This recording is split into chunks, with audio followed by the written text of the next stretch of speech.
I'm David Curley of ABC News in Washington, D.C. on a Facebook Live broadcast with Colonel Steve Ganyard, one of our consultants here at ABC News, and unfortunately here to talk about the crash of an EgyptAir aircraft earlier today, an A320. This is actually the aircraft. It went down, Steve, after a flight from Paris to Cairo. It was well into its flight. At cruising altitude. That is the safest part of flight, right? It is, and it was almost at the end of its flight. It had been on the same heading at the same altitude for hours. It was about 20 minutes out, so it was about to descend when the aircraft went down. Just north in the Mediterranean, northwest of Cairo. This is a relatively safe plane. What do we know could happen at 37,000 feet when all of a sudden it disappears from radar? It's a great airplane, and there's no reason in the world that this airplane should have just disappeared at 37,000 feet. The weather was good. There was nothing to suggest a mechanical failure, but the data just stops at 37,000 feet, which suggests some sort of a catastrophic event, which is why investigators are thinking first priority is to look for bomb. And terrorism possibly connected to the bomb. And that's because if something went wrong with the aircraft, an engine, the pilot might have had time to actually do a mayday call. There was no mayday call. There's no distress call. The airplane didn't move. It was just on one heading at one altitude, and all of a sudden, nothing. Now, we have reports from the Greeks that they've actually seen some debris. The data gives us a pretty good idea of where to look for this aircraft. It's very important to find this aircraft. What answers will the wreckage and the black boxes reveal? So a couple things. Normally we're going to look for the black boxes because it'll give us not only a cockpit voice recorder, but it'll give us all the data on the airplane. But forensic investigators can hear and listen. If there was a bomb on board, they can actually triangulate from the microphones in the cockpit and tell exactly where the bomb went off in the airplane, if it was a bomb.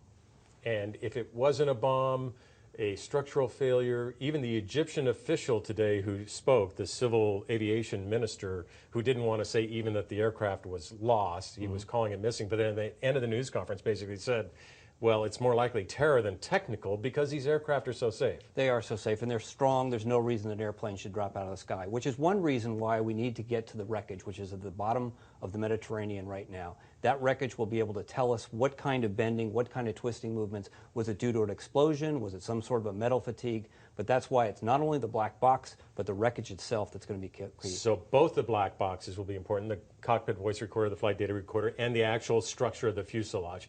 Now, as the map shows us, this flight started in Paris and was going to Cairo. If a bomb was planted in Paris, that's disturbing news, isn't it? It is. So if there was an inside job, you know, I'm sure that the French are doing a very good job on screening people. But that doesn't mean that all the cargo is screened well. And it doesn't mean that somebody, what we call a dirty handler, might have been paid off to throw a satchel charge in the cargo hold at the last minute. So highly unlikely that it was somebody who had a bomb on their person, much more likely that it was something placed in the cargo hold. Now, it's interesting. The plane had just entered Egyptian airspace.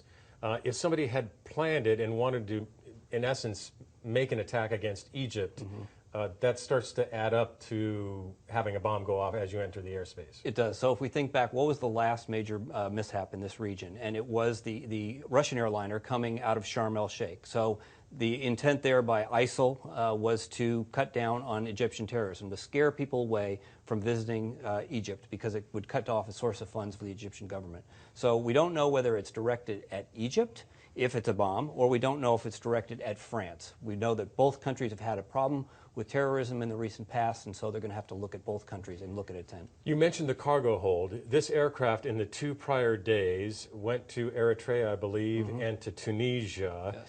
Could something have been planted in a plane, days earlier and not been taken out? It could have been, but whoever planted that bomb would have had to have been very lucky to have the bomb not go off in a previous flight, sit overnight, and then take off again and have the airplane blow up in the air. So is it possible? It's possible, but the timing would have been very difficult, and I'm not sure that we've seen that sort of level of sophistication out of the terrorists in this part of the world. Let's just go through what's happening. So we have an air and sea search during the daylight hours in the Mediterranean, in the general GPS area where we lost data.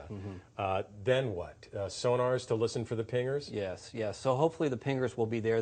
Think back to the Malaysian Flight 370 that we still haven't found. The pingers went 30 days. We still couldn't find it. The depths here in the Mediterranean are much more shallow, and we have a much better idea of where the airplane went down. They'll just have to extrapolate the heading and distance to be able to find the general area where the plane went down. Then they can get the pingers into the water. Once they get the pingers, they'll know the general area of the debris pattern on the bottom of the ocean, and they can bring in the salvage crews. And the salvage crews, I mean, if we know where it is, that's helpful. It doesn't matter then if it takes 30 days, 60 days, 90 days, at least you know where it is.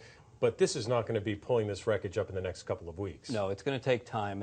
But the good news is that if we do find it, we'll find the black boxes. We find the black boxes, they go with the data we already have, and I think it'll be pretty clear that we'll have an answer to this mystery within the next weeks, if not months. As somebody who's involved in the aviation community, the intelligence community as well, what happened to this aircraft tell you? It's quite concerning from a perspective of we don't know which part of ISIS is operating here. If it is ISIS, is it terrorism that's focused mostly on the Middle East, or is it the terrorism in Western Europe that we've seen in Belgium and France that's been so devastating? So figuring out what their intent was is going to be part of the clues of putting together who did it. Now, we've been having an intense debate in this country about TSA lines because TSA changed their security methods after failing some tests last year. And just last week, the Homeland Security Secretary said, we're not going to change our security. Does this event affect how you and I stand in line waiting for a plane in the U.S.? Well, I think that if we walked over to any of the U.S. or the Washington, D.C. airports today, you wouldn't find too many people complaining about having to stay in line because they now understand why it's so critical. So, yes, TSA is having some backups, but let's not let down our guard and say, well, we're just going to let people through on an easier search. So, it's important that we continue to screen and we continue to do the things we've done to keep us as safe as we've been. Finally, there was a lot of discussion at the news conference of Egyptian journalists asking the Egyptian civil aviation minister who should run this investigation. There are rules internationally. It sounded like because Egypt has had some issues with aircraft and investigations in the past, that even some of the journalists in Egypt were asking whether the French, since it came out of Paris, run the investigation. What are the rules from the United Nations about how this is going to be conducted? So in all likelihood, the wreckage came down inside of Egyptian territorial waters, or at least inside the region where they would be responsible. It was an Egyptian airplane, so the Egyptians will have the lead on this, but it's highly likely that they'll ask the French for help. The French are terrific aircraft mishap investigators, and they would be much better suited to be able to get to the bottom of this, given how much technical forensics is going to be required. And once again, you think in a matter of weeks, we could have an answer? We could.